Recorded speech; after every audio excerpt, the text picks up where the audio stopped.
Warrington Indy Campbell, and this is the History of Musical Theatre podcast. Welcome to episode 2. Today we're going to be talking about Diaghilev's Ballet Russes. I want to thank the Library of Congress, who created a timeline of the Ballet Russes, which was immensely helpful. I added to that with biographies and so much, but the structure of that timeline, très bien. Also a heads up, last episode I said, we're not going to talk about death heaps this season. Yeah, this episode is going to span the length exactly of one Serge Diaghilev. So yeah, oops. But before we start, I've got a quick promotion. I am doing a show. I am playing Beatrice in Much Ado About Nothing with Such Stuff Productions, as well as movement directing the piece. If you're in Sydney this February, I'd love to see you there. We are setting Shakespeare's play at a music festival, and it features some very cool Leonard Cohen music. We're doing a little tour of Sydney. February 5th and 6th are at Maratha House in Wahroonga. The 12th and the 13th are on Scotland Island. Saturday the 19th is at Jaggy's Regional Garden in Annan Grove, and we'll be rounding it out with the 26th and 27th at the Hellenic Theatre in Marrickville. Each show has its own separate ticket link, so check them out in the description and in the show notes. Now, on to the episode. A couple of births.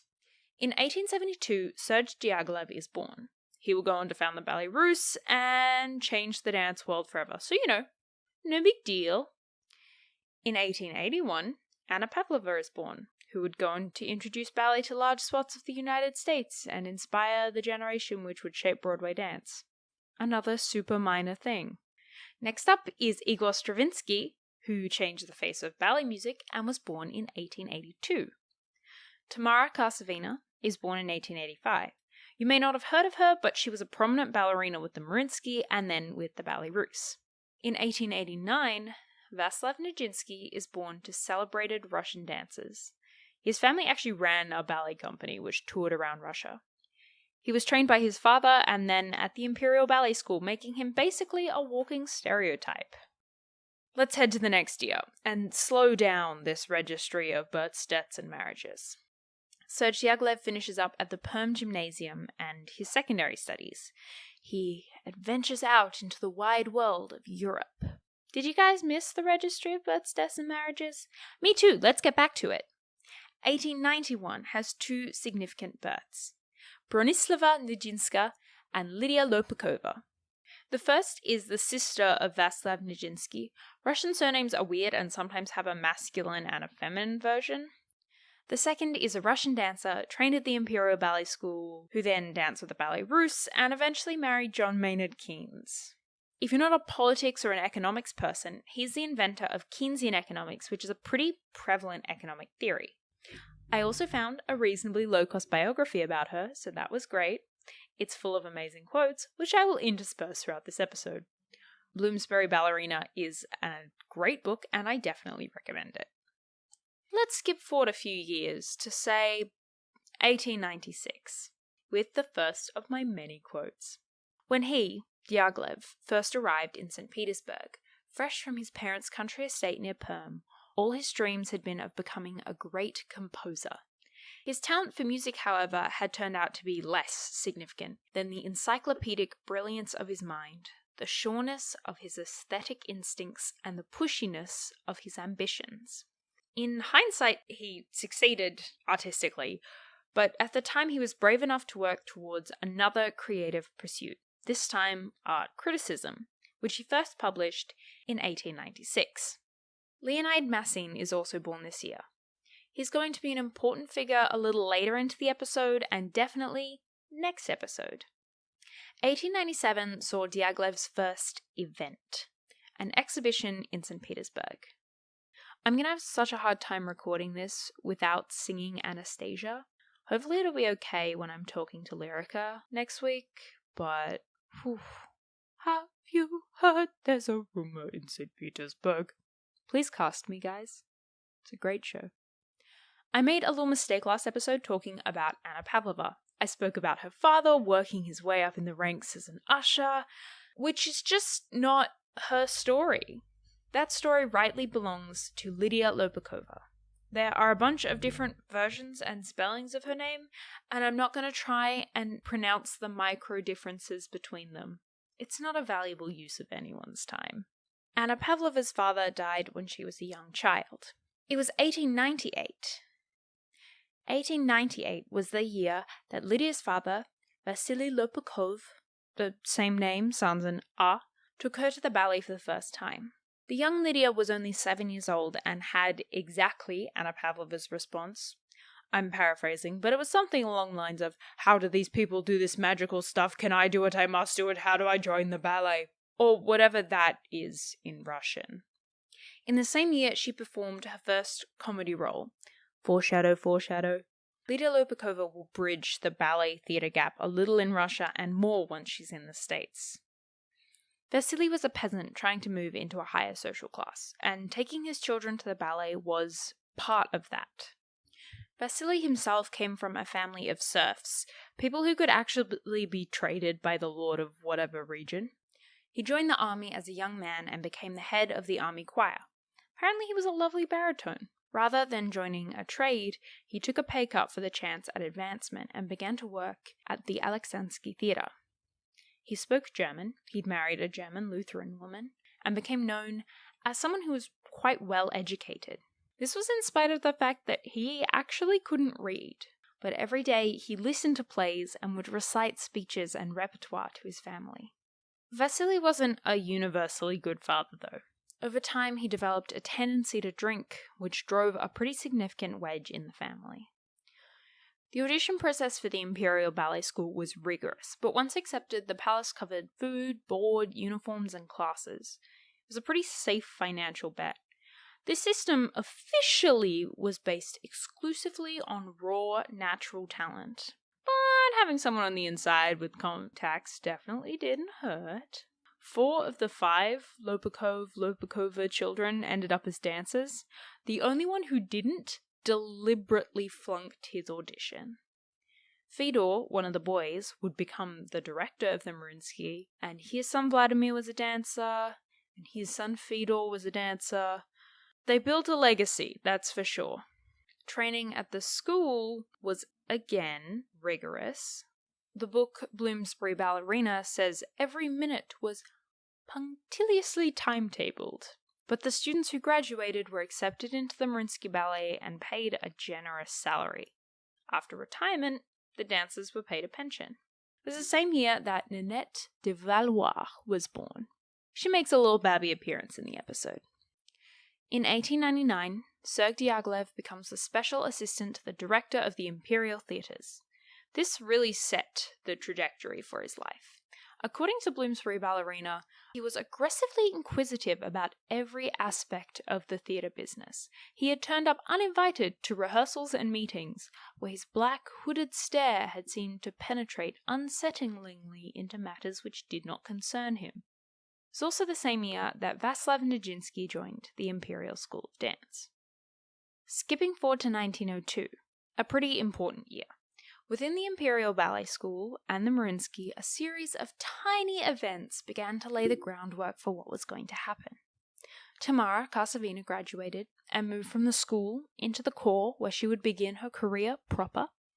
The young Lydia Lopukova, now 11, made her debut in the Imperial family's small home theatre. The intimate venue was a pretty daunting place to perform. She performed a small role in the ballet The Fairy Doll. It's not a super popular ballet in non-continental, non-European world, but it's a pretty precious piece, and Anna Pavlova would use a solo from it on her later tours. Lopukova was given many opportunities to perform throughout her young years at the Imperial Ballet School. As a dancer and as an actor, she'd play Peas Blossom in A Midsummer Night's Dream. For more details about me playing a fairy in an adaptation of the same play, keep listening to the season. A prominent Russian actress actually saw the child in a mime class and suggested that she be moved to the acting program. We'll see something similar happen later with Leonard Massene. Performing in these ballets and plays helped to prepare students for careers on the stage, inoculating them against stage fright. These ballets, mostly from the petit pas repertoire, also work to reinforce the highly stratified hierarchy of the world around them as well as within the ballet company. The principals in the center, the soloists next to them, and then the corps. But a challenger to the petit pas system was rising in the ranks. Mikhail Falken was appointed to the girls' division at the Imperial Ballet School. The next year, Alexandra Danilova was born. She'd go on to be a Balanchine favorite and a musical theatre crossover performer. For Lydia Lopukova, it was a big performance year. She played the role of Marie in The Nutcracker, known outside Russia as Clara. As far as I know, it's the biggest role for a young girl in a ballet, and it's certainly one of the most prominent. At the end of one of these performances, the ballerina Kisynenko offered Lydia a ride back to the school in her carriage. Lydia declined because she'd heard from her devout Lutheran mother that Kisynenko was something of a gold digger. I'm a little bit worried that Kisynenko is going to come out of this story looking like a Disney villain, the ballet world's Cruella de Vil. She's not, but she's always going to be on the wrong side of artistic conflicts. But as far as I know, no puppies are murdered for her to get a coat. So that's cool. In 1904, George Balanchine is born. Whoop whoop, whoop whoop. That's exciting. This year also marks the beginning of two revolutions. Firstly, the background political tensions build a little. We're on our way to the Russian Revolution. And secondly, Isadora Duncan, a dancer and dance maker, came on tour to St. Petersburg. Falken saw her perform and was a big fan, and his teaching started changing a little around this time. But he always denies the connection between those two events. If you don't know much about Isadora Duncan, you can listen to Jerome Robbins and his peers from last season. I'll give you the TLDR or the TLDL. Too long, didn't listen. Duncan was a dancer whose technique was based on everyday movements like walking, skipping, jumping, and so on. Her performances were improvised, barefoot, and in later life sometimes bare-breasted. She also had a fascinating personal life, and so many abandoned children. I don't have time to get into that here. The way Falken set himself apart from the traditional Russian technique included encouraging students to move more expressively in the dance classes and listening more to the music. This came with benefits, but it was widely accepted within the ballet world that he didn't create the same level of technical excellence as the other teachers at the school did. I feel like at school, different subjects get segmented off from each other. The idea that theatre history or dance history is inextricably linked to regular history. It's something that, seems really obvious when you say it, but I've always felt like they existed separately. With that being said, it's 1905, let's talk about the Russian Revolution. This year, the initial protests began. They weren't actually originally the proletariat rising up because they wanted communism.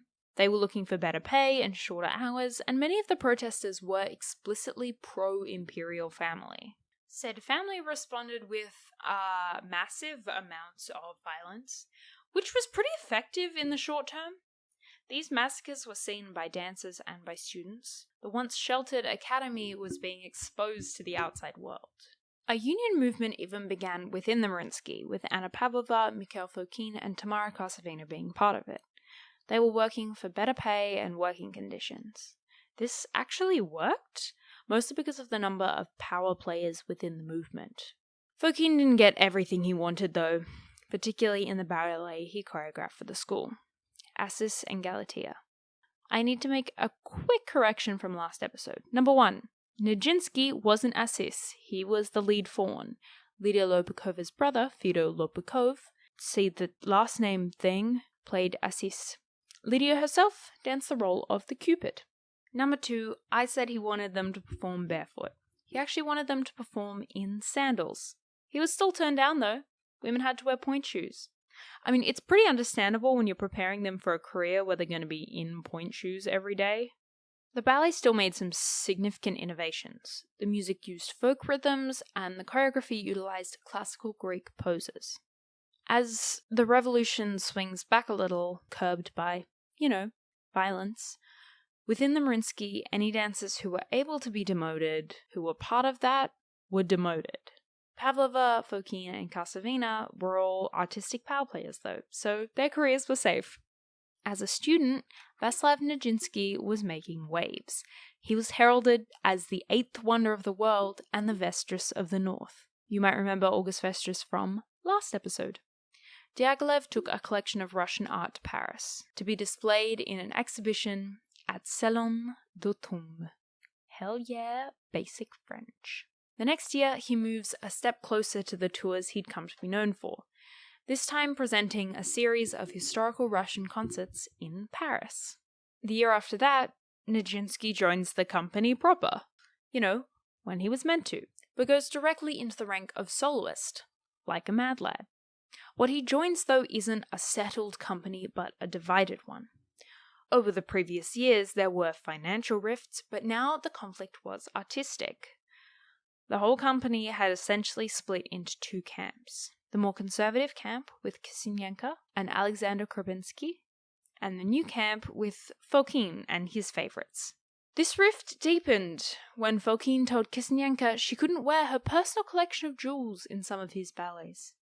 She was shocked that she couldn't wear an extensive collection of diamonds while playing a peasant girl. Falken does get some wins this year, including the ballet Eunice, which was performed with bare legs and bare feet. Shockingly, this didn't go down well with the other camp. In 1908, Falken continued to choreograph, creating a piece to Tchaikovsky's Four Seasons for the school. Lydia, ever one of his favourites, danced The Winter Snowflake. Diaghilev took another trip to Paris, bringing the opera Boris Godunov and the singer Fyodor Shaliapin for their Not in Russia premieres. In 1909, Diaghilev made his annual trip to Paris again. He brought the operas Ivan the Terrible, Ruslan and Ludmilla, and Judith. I don't know any of these operas, but Ivan the Terrible sounds mad. He also brought ballet for the first time, in the inaugural year of the Ballet Russes. The shows were La Pavillon d'Armide, Pour la Vestion Danseuse, from the opera Prince Igor, Le Festin, Les Sylphides, and Cleopatra. This season had some serious star power behind it. Anna Pavlova and Tamara Karsavina were the primary ballerinas. Vaslav Najinsky, now Diaghilev's lover, was a standout in the company. His sister, Bronislava Najinska, also danced with them. The season was a huge success. A footnote in the Bloomsbury Ballerina gives a hint as to why. The Russians created a dramatic contrast to the inert state of French ballet, whose productions had largely deteriorated into a vapid recycling of choreographic formulae, cynically designed to showcase the fine bosoms and pretty legs of its female dancers. Rip French ballet. The single season turned Serge from a general Russian culture guy to a ballet impresario in a few months. In spite of the massive success of the season, Diaghilev was left 86,000 francs in debt to his French promoter. For Lydia, 1909 was her graduating year. She spent her summer performing at a military camp outside St. Petersburg. She then joins the Mariinsky as a quarter ballet dancer. In the company, she continued to dance featured roles in Falken's work and took extra classes with Enrico Cicchetti to help her move up faster. In 1910, dancer Elisa Markover is born. She doesn't feature again in this episode, but will feature again in this season. Back to Diaghilev. The Paris tour was incredibly well received, except for the music. The dancing and set design were innovative, but the music really wasn't, so he commissioned up-and-comer Igor Stravinsky to write the score for The Firebird. But the season wasn't without its complications. There was resentment between Diaghilev and Falken and the management at the Mariinsky. They were gaining more and more control over the ballet. The massive success also left the dancers who were not invited with their fair share of resentment. The management at the Mariinsky threatened to fire any dancer who missed their scheduled start date back in St. Petersburg. Lydia Lopakova was invited to dance in the corps, which seemed much more attractive than spending the summer in her family's tiny little flat with her increasingly alcoholic father. Plus, it paid really well. The season was planned. The Firebird, Le Carnival, Scheherazade, Giselle, Les Orientales, along with a few returning pieces from the previous season, and a couple of little one-number deals. But the Ballet Russes ran into another problem. They didn't have their ballerinas. Anna Pavlova had organised her own summer tour, and Tamara Karsavina had booked a job performing at a top London music hall for all but 3 weeks of the summer. Falken favourite Lopakova was given the chance to step up into the role of the heroine in Le Carnaval and the prelude in Les Sylphides. The roles were different from each other, but she fit them both excellently. Her success in these roles led to more roles in La Princesse Enchantée, a pas de deux from Giselle, and the principal female in Polovitian Dances. The first piece is a pas de deux from The Sleeping Beauty, now commonly known as Princess Florine or Bluebird. The divertisement was originally called L'Oiseau de Fée, or Firebird, but then they actually had a full-length Firebird ballet, so they had to change that name. Speaking of the Firebird, it was primarily created for Tamara Karsavina, but when she had to go to her music hall contract, Lydia was called up to replace her. This role was less of a success for Lydia. Some roles just aren't designed for some dancers' skill sets. But Lopakova's popularity was booming, and a year got taken off her age in the press, despite her already being the youngest in the company. When Balanchine creates his Firebird in later years, there is some great current wife, ex-wife gossip related to the technical difficulty of the role. So stay tuned for that. At the end of the summer, everyone is preparing to return to the Mariinsky or the Bolshoi, depending on where they're contracted. But Lydia is feeling disillusioned. The strict hierarchy of the Mariinsky, the mismatch between the grand classical repertoire and her actual skills, and the prospect of returning to the same pokey flat all made the year seem pretty dismal. A somewhat shady American producer offered her an 18,000 franc contract to perform in the States. For reference, that's more than Anna Pavlova made in a year. And Anna Pavlova was a big deal at the Mariinsky. The offer was also extended to her brother Fedor and a Russian from the Bolshoi, Alexandre Volonin. She accepted. What she didn't do, however, was get permission to take the amount of time off she was planning on taking off from the Mariinsky.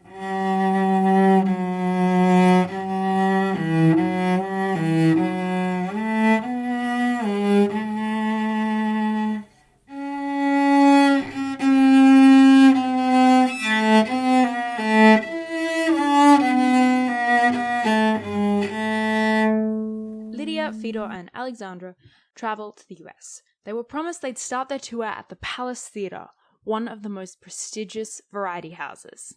It turns out that it was a little more profitable to just shoehorn them into a musical comedy. Season 1, Episode 2, if you're looking for exactly what a musical comedy is as opposed to a musical. Called The Echo. Not sure what the show was about, don't really care. When I say shoehorned, I mean shoehorned. Fedor performed a solo and Alexandra, and Lydia performed a pas de deux. New York was enthusiastic about ballet, but not particularly knowledgeable. Even the term ballet wasn't universally used. Sometimes it was called toe dancing, sometimes ballot, and sometimes ocular opera. Finding time and space to take class was difficult. They asked for a little water on the stage before they performed to reduce the slipperiness. And the stagehands went a little overboard and completely drenched the stage. We are not dealing with Russian balletomanes. For the dancers, performing the same 8 shows a week, every week, was difficult. Especially since they were used to the Imperial Ballet's pretty varied rep.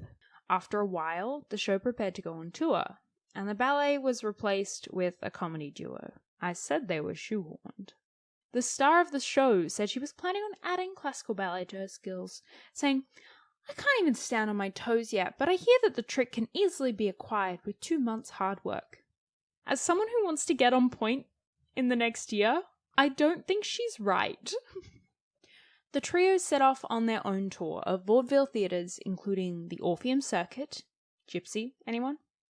They were able to perform a more and more varied rep, which was good, but, it was still pretty dismal. It also turned out that of the trio, only Fedor had actually managed to negotiate his leave successfully. So he returned to Russia, but for Lydia and Volonin, they stayed behind. If the prospect of staying in Russia seemed terrible before, it was worse now with no job and no permission to travel, because in Russia you needed permission from the Imperial family to do that, and runaway ballerinas don't get permission to travel. They decided to stay in the US. One upside of the US season for Lydia was that the press she'd got had put her in the American imagination on the same level as Anna Pavlova. Something pretty unimaginable in Russia. 1911 was a year that did not begin well for Najinsky. On January 23rd, he was dismissed from Mariinsky. Saying that out loud, I just realized that it rhymed.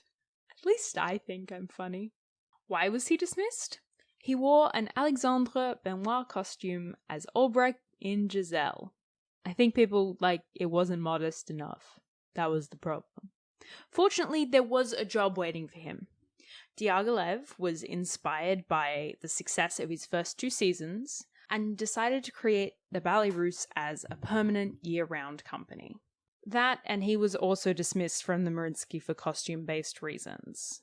He got an outside designer to design costumes for a ballet rather than using the in-house guy.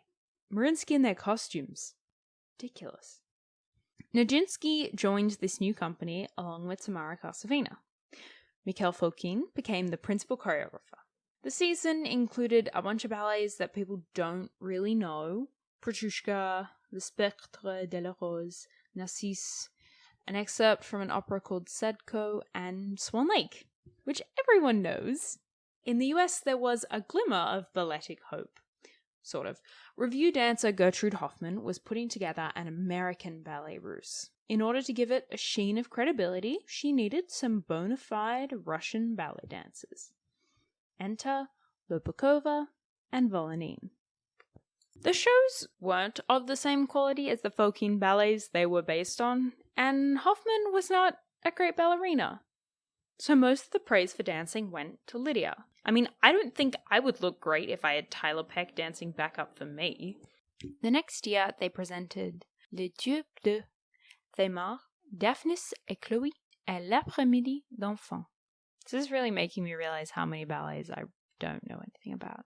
Yeah! It also marked Najinsky's beginnings as a choreographer. It was also the year that Karsavina was promoted to principal dancer at the Mariinsky, while still performing for some of the year with the Ballet Russe. Lydia Lopukova's tour with the Hoffmann Ballet was a brief, delightful time. Sure, she was back up to a less talented dancer, but she had the chance to perform iconic roles in a variety of ballets. Her contract, however, which was tied to Volonin's, was bought out by Mikhail Modin's company, Imperial Russian All-Star Ballet. Mikhail Modkin is the former dance partner of Anna Pavlova. They'd split up on really bad terms, and he started his own company. And then he needed to have his appendix removed. He needed someone trained in Russian classical ballet. So basically, Volonin. On the same contract, he got a ballerina, but specifically said she was not to be given principal roles. Despite not getting to dance Swanhilda in Coppelia, or any other principal role, she was still given some good parts. This included The Dying Swan, which was shoehorned into this particular version of Swan Lake. In case you didn't know, The Dying Swan is to Anna Pavlova what Somewhere Over the Rainbow is to Judy Garland. This was actually the first time that Swan Lake was performed in America. It was not a happy alliance. Modkin sabotaged Lydia once he returned from his surgery. He advertised she would be performing that evening, and when it was time for her solo, another soloist's music played, and that soloist entered. Lydia's manager was enraged. Her next role was in the Vera Violetta revue with Al Jolson. For this, she was partnered with none other than Mikhail Modkin. Yikes. This was not the ideal situation for either of them. Lydia received much better reviews than Mikhail, and eventually he got so fed up with the whole situation he took his wife and child back to Russia. Lydia was left partnerless, but then she found another job, this time as a premiere danseuse in an operetta entitled The Lady of the Slipper. It was a Cinderella story, and she performed the Dying Swan solo. It's so versatile. And then she disappeared for a bit. 1913 was an extremely mixed year for Najinsky. He'd make his choreographic debut, which was pretty cool. He debuted 2 works, Jeu, which no one remembers, and Le Sacre du Printemps, or The Rite of Spring, which sparked an actual riot and had to be changed in various countries to appease censors. Oh boy. The principal female role, or the chosen one, was danced by Maria Plitz, a former classmate of Lopakova's. Diaghilev also brought La Tragédie de Salomé and the opera Kolvashenitchina. My Russian is not good. As a permanent company, they toured more broadly. You may have been wondering where the year was bad for Najinsky. Well, the company went to South America, and in Buenos Aires, Najinsky married Romola Duplinsky.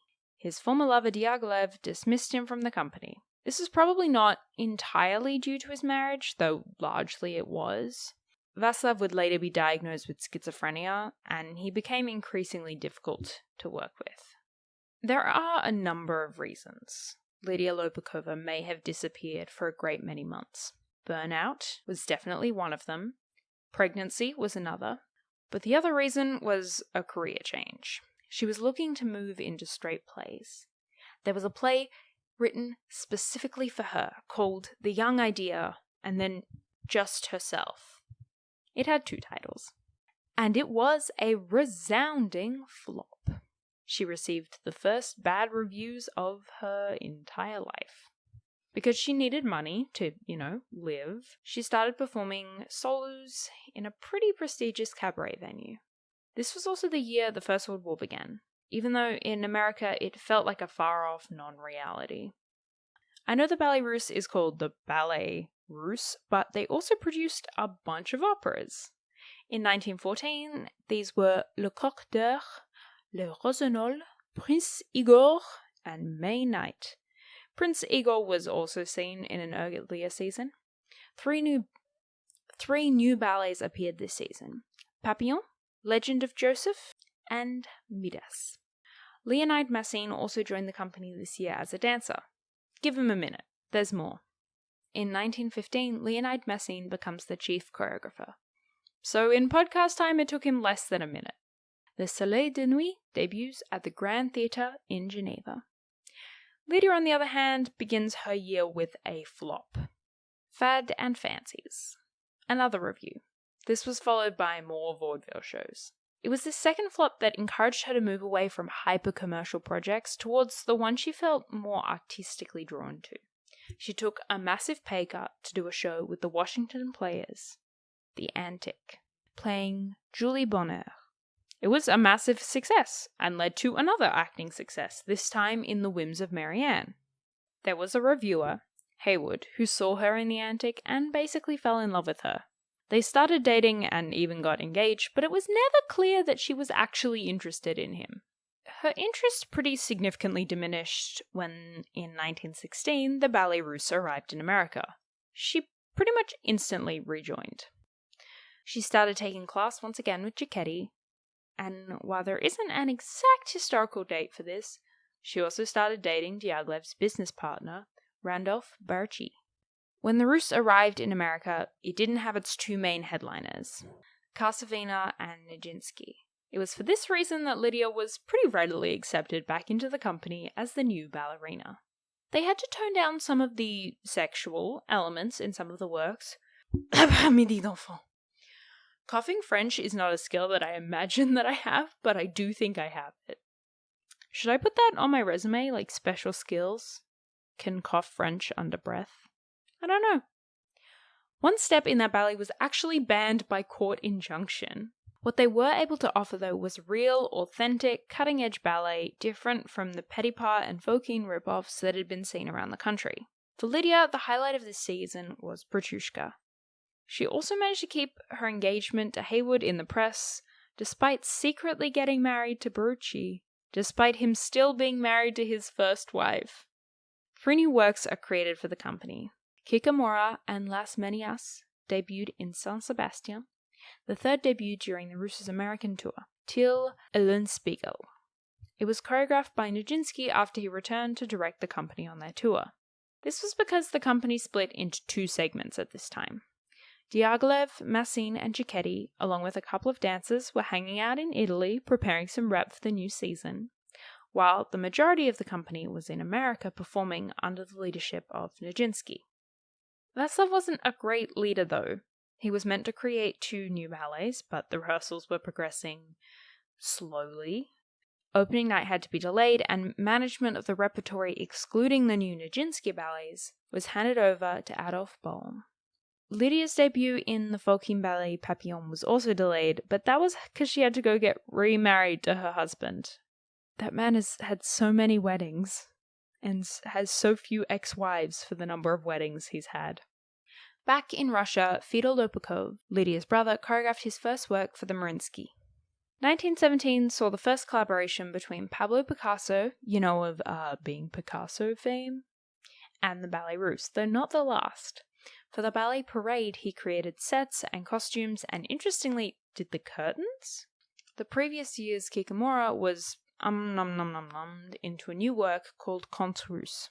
A new Massene ballet, Les Femmes de Bonne Humeur, also debuted, along with a feu d'artifice, which was a light show set to Stravinsky music.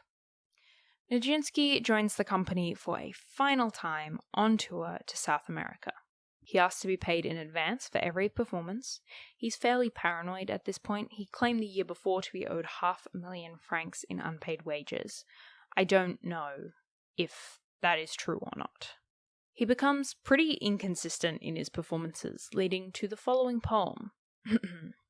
Oh, Mr. Najinsky, where have you been ski? And if you are here, why don't you appear and save the ballet from Ruinsky? Even when he was performing, he wasn't great to work with. He often partnered Lydia and took extreme, unexpected risks, including during partnering, which isn't safe.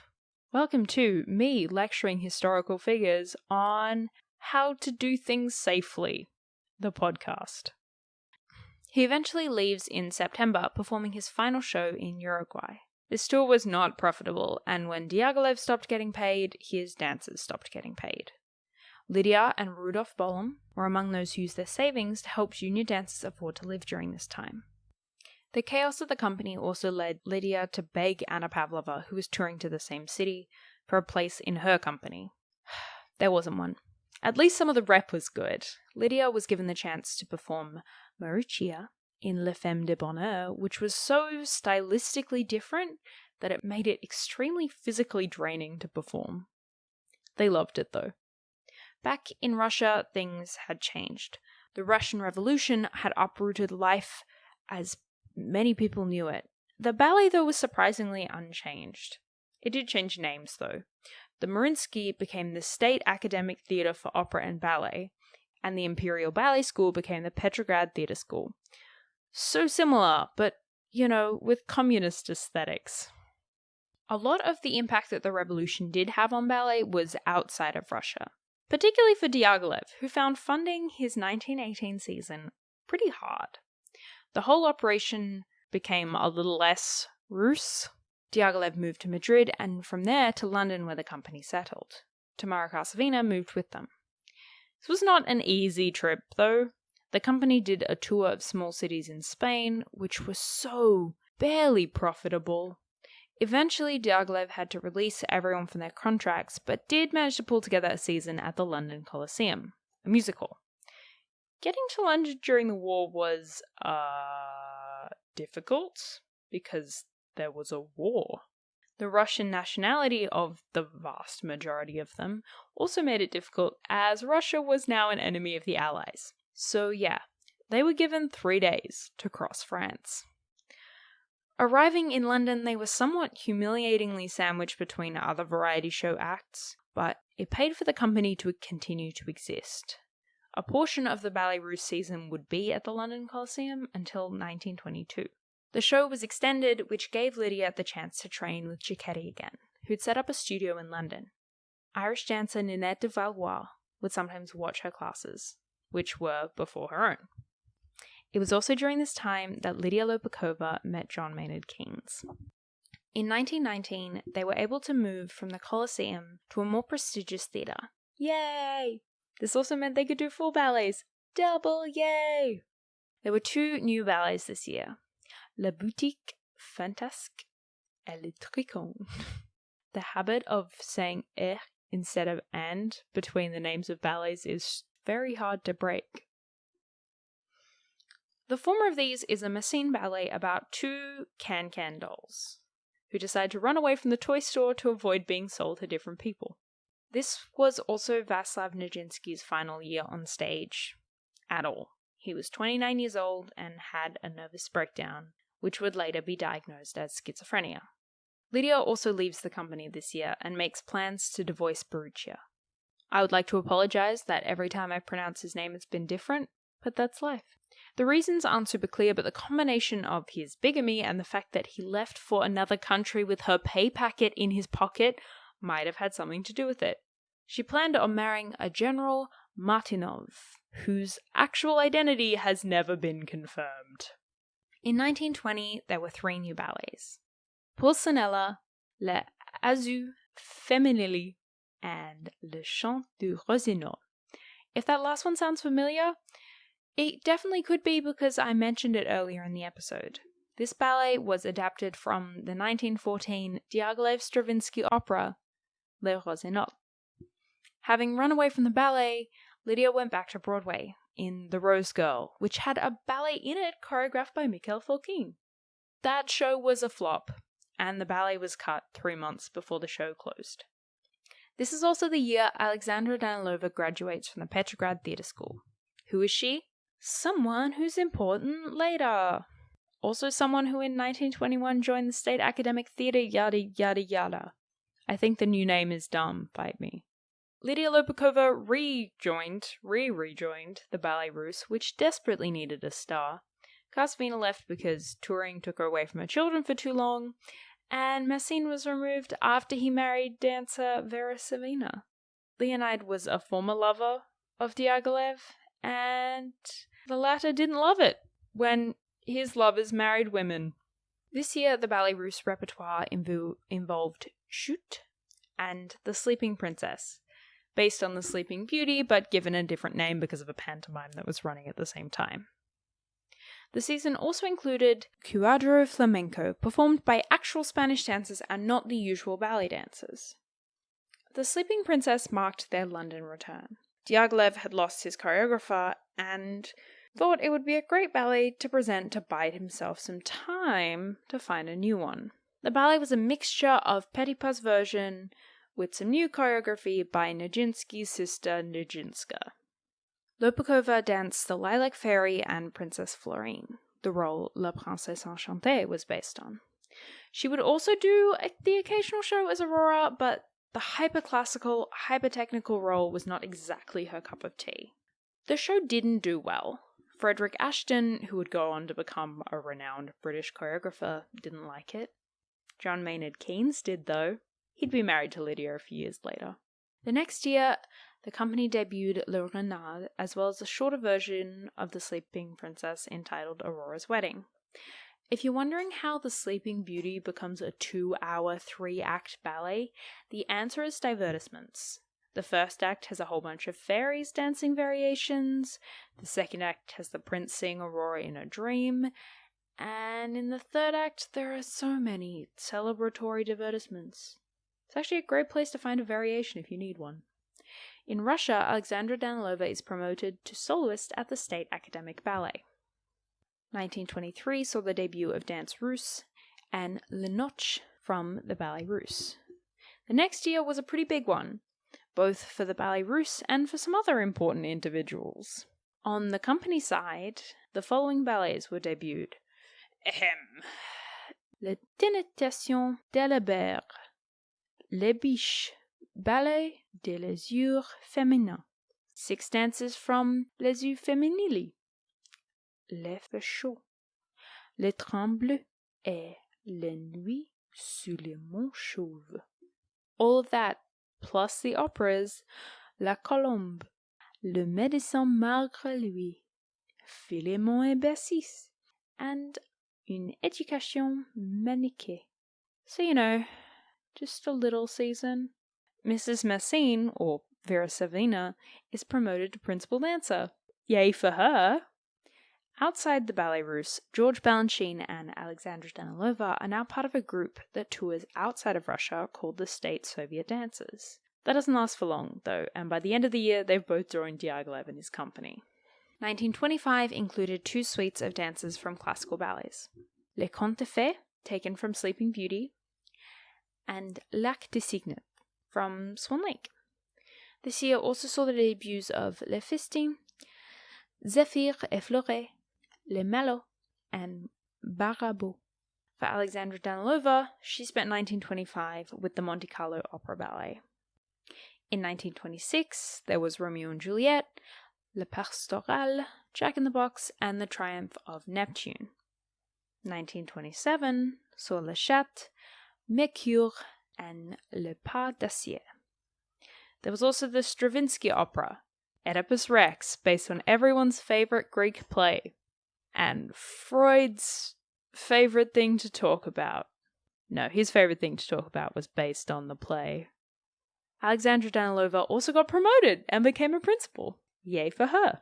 1928 sees 3 new ballets: Ode, The Gods Go A-Begging, and Apollo Musette. The last of these is actually the first Balanchine ballet that we still have the choreography for. By that point, he'd created about 90 other works. Balanchine had some conflict with Diaghilev over this ballet. The former wanted Danilova to dance the principal female role, and the latter thought the ballet was a bit boring. It turns out that actually the solution to both of their problems was putting Alexandra Danilova in the principal role. What we've learned here, folks, is that Balanchine knew what he was doing. The Ballet Russe created 2 new ballets in 1929, Le Bal and Le Fils Prodigue, or The Prodigal Son. The latter was choreographed by George Balanchine. It's really different from normal classical ballet. If Petipa created rules, Balanchine broke them. The role of the siren, for example, is in point shoes, but only really because they make her taller. The ballet had acrobatic elements, but a lot of the central moments weren't danced but acted. Balanchine created this great work, but it couldn't be separated from Diaghilev's influence. Serge chose the collaborators, which George didn't always love, and the use of props in the show is pretty much trademark Diaghilev.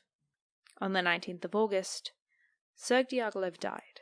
A few days later, the following appeared in the London Daily Express. I do not think the ballet will long survive. There is all the machinery but no driving force. The man who built the machine is dead, without the puppet master who pulls the strings. The members of the ballet are only lifeless toys. The puppets are sad little things just now. And that is where we're going to leave it. The Ballet Russe scattered, finding jobs elsewhere. The Russian ballet under Soviet control. American ballet, little more than a sideshow, enjoyed but ill understood. The fate of ballet is hanging in the balance. What will happen, you will have to wait and see. Next week, we will be having an interview with SAB alum, cast member from Anastasia on Broadway, guest star on Bunheads, and an original Marie/Little Dancer cast member, Lyrica Woodruff. She's also one of my ballet teachers. She's mad and we love her. If you want to see me in person, do some in-person theatre, the best kind of theatre, then check out the ticket links for Much Ado About Nothing. I really hope you enjoyed. Until next week, keep dancing.